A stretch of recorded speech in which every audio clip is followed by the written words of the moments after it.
우리가 마음 편하게 이렇게 수행을 하거나 일상생활을 하지 못하는 이유 중에 하나가 내가 잘못했을 때 참여하지 못하는 것 때문이라고 저는 생각하거든요. 참여를 진심으로 하게 된다면 정신적인 고통이 되는 여러 가지 잡생각을 불태워버릴 수 있을 것입니다. 그런데 마음을 쓰지 않고 편안하게 살 수 있지 않겠습니까? 사실 암이라든지 중병들이 다 우리가 하는 그 죄악시 않은 생각, 스트레스죠 말하자면. 이 스트레스 때문에 그것이 호르몬으로 돼가지고 이 스트레스를 받으면 이제 우리 두뇌 속의 상황은 어떠냐면 행복 호르몬을 분비할 때는 행복한 생각을 할 때 아니겠습니까?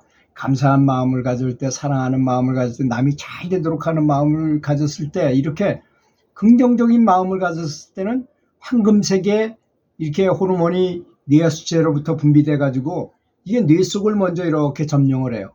그 다음에 뇌 속에서 혈액을 타러서 전신으로 쫙 퍼져나가요. 그래서 성인들을 그림을 그릴 때 반드시 이렇게 후광을 그려놨는데, 이 말은 무슨 말이냐? 이 황금색 물질이 다른 사람보다 훨씬 더 많이 나오는 사람이라는 얘기입니다. 이제 황금색 물질이 조금 나왔다 안 나왔다가 뭐 안 나올 때도 있고, 보통 사람들은 시커먼 연기 같은 검은색 물질이 많이 나와요. 검은색 물질은 또 뭘까요? 반대로 전쟁할 때 나오는 호르몬입니다. 남을 미워하거나 분노하거나 남을 시기 질투하거나 이럴 때, 그럴 때는 검은색 호르몬이 전쟁 호르몬이라고 제가 표현하는, 전쟁할 때처럼 긴장하거나 스트레스 받는 그런 호르몬을 분비한다는 것입니다. 이것도 역시 두뇌를 꽉 채워가지고 두뇌가 마비되도록 하고, 그것이 또 혈액을 타러 전신으로 퍼져나가요. 그러면 우리 몸이 제대로 움직이지 못하게 하고, 근데 문제는 내 몸만 망가뜨리는 게 아니라 내 앞에 나는 현실도 그런 현상들을 이렇게 불러온다는 것입니다. 그걸 유인여기 법칙이라고 그런다 그랬잖아요. 끼리끼리 법칙, 끼리끼리 논다는 것입니다. 이렇게 불행한 생각을 하고 불편한 생각을 늘 하면 그런 일이 진짜로 벌어져요.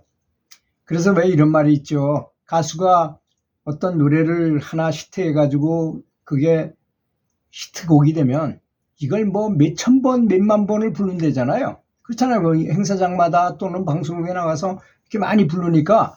그런데 놀랍게도 그 노래 가사처럼 인생이 되더라는 거 아니겠습니까? 그럴 수 있어요. 충분히. 그런 생각 때문에 그 노래를 그렇게 하니까. 그래서 말도 자성 예언이라는 게 있습니다. 학생들한테 나는 무엇이 될 수 있다, 무엇이 될 수 있다 큰 소리 치게 막 큰 소리로 이렇게 말하게 하면 정말 그렇게 변해가요. 생각도 변해가고 행동도 변해가요. 그래서 전 대통령이었던 김영삼 씨가 중학교 3학년 때 책상 앞에다가 대통령 김영삼 이렇게 써붙였다는 거 아닙니까? 그러니까 대통령처럼 행동하게 되는 거예요. 그래서 결국은 대통령은 한 거 아니겠습니까? 두 번째는 진정한 참여는 모든 잘못을 용서받고 극락에서 태어나게 하는 공덕이 있습니다. 그런데 문제는 뭐냐? 참여하고 싶어도 참여하는 힘이 있어야 된다는 것입니다. 참여하는 힘을 가지려면 내 힘으로는 부족하잖아요. 그래서 부처님을 모시는 것입니다.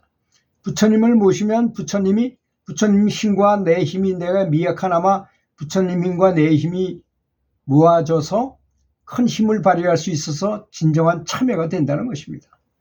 그래서 우리 사회에서도 잘못하는 것보다도 참여하지 않는 사람, 그런 사람을 더 얄미워하고 아주 불편하게 생각하죠. 모든 사람들이. 죄가 괘씸한 게 아니라 어떻게 대처했느냐에 따라서, 그죠? 내 죄를 모면하려고 다른 사람으로 대체하거나 또는 아닌 것처럼 거짓말을 하거나 이러면 사람들이 공분을 사게 된다는 것입니다. 세 번째, 진정한 참여를 하게 되면 환희심의 경지를 얻게 하는 복락의 힘을 얻게 된다고 그랬어요. 진정한 참여를 하게 되면 환희심의 경지. 하여튼 어떤 수행이든 간에 첫 번째 들어가는 입구에 있는 경지는 다 불교도 그렇고 기독교도 그렇고 뭐 불교, 기독교 이런 건 원래 없었던 것입니다. 단지 그런 스승만 있었을 뿐이고 그 스승의 가르침을 따르는 것 뿐이죠.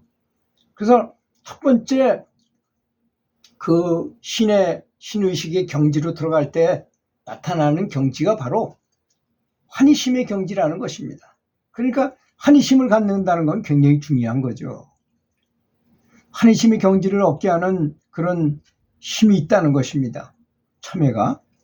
네 번째는 진정한 참회가 있어야 이 지혜안 속에 연꽃이 피고 도를 깨달을 수 있는 공덕을 지을 수 있다는 것입니다.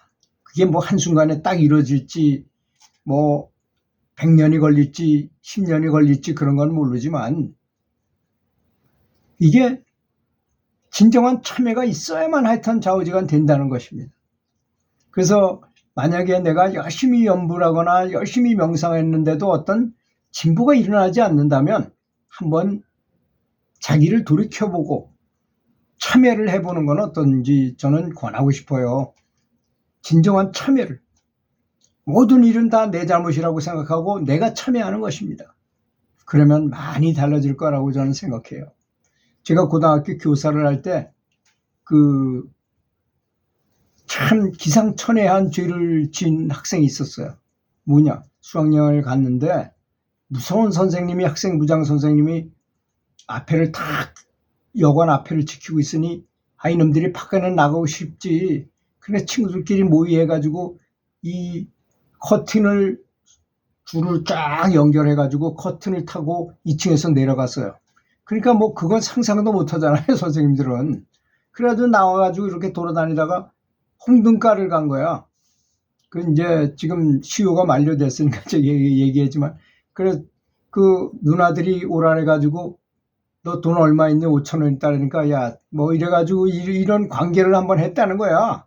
그거 이제 이놈이 자랑하고 뭐 어쩌고 해가지고 다 알려졌어. 자 이거 학생이 수학여행 가가지고 이런 걸 한번 했는데 그걸 제목을 뭐라고 할 것입니까? 그렇잖아요. 참 난처한 입장이죠. 저도 이제 그 문서를 하면서 학생과 차석을 하는데 그 문서를 작성해야 되는데 근데 그 학생이 집에 찾아와가지고 절을 하면서 소주 한 병하고 오징어 한 마리 사가지고 와서 선생님 잘못했습니다 싹싹 비는 거야.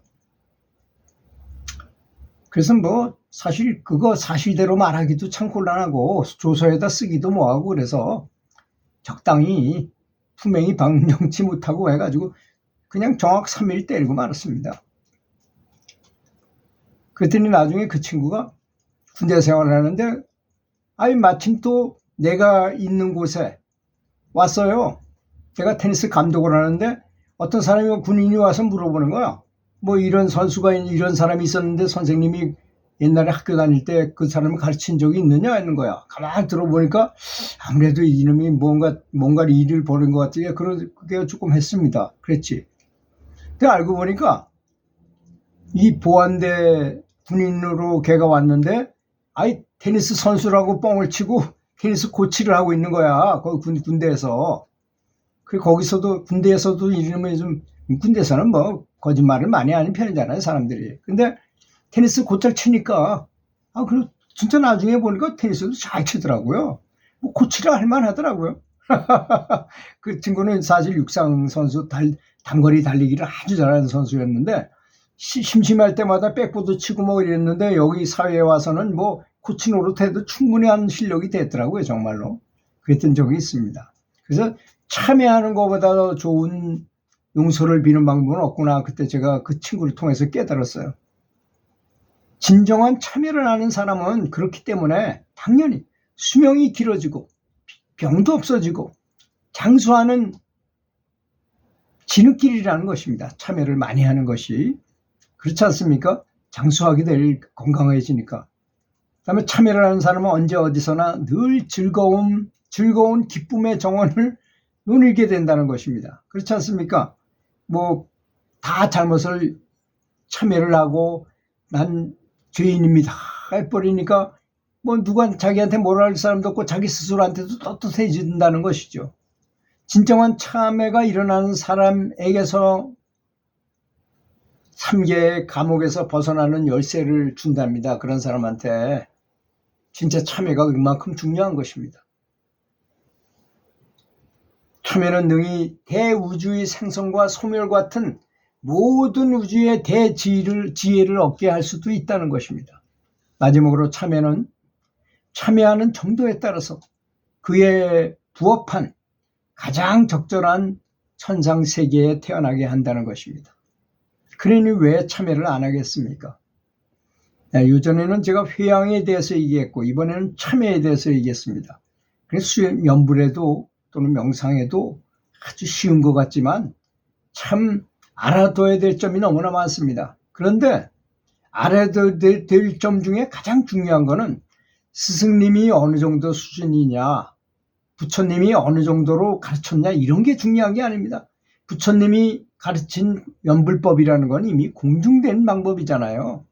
여기에 대해 이견을 말할 필요도 없습니다. 여기에 대해서는 의심할 필요가 없는 것입니다. 그렇지 않습니까? 스승님이 깨달은 등급에 있다는 것도 의심할 필요가 없는 것. 문제는 다 나에게 있다는 것입니다. 내가 참여하지 못하고 회양하지 못하고 늘 쉬지 말고 연불하지 못한 것에 있는 것입니다. 그렇지 않습니까? 자기를 돌아다보고 자기를 참여하고 회양을 하고 항상 집중하고 하는 자세가 필요할 것이라고 생각합니다. 들어주셔서 감사합니다.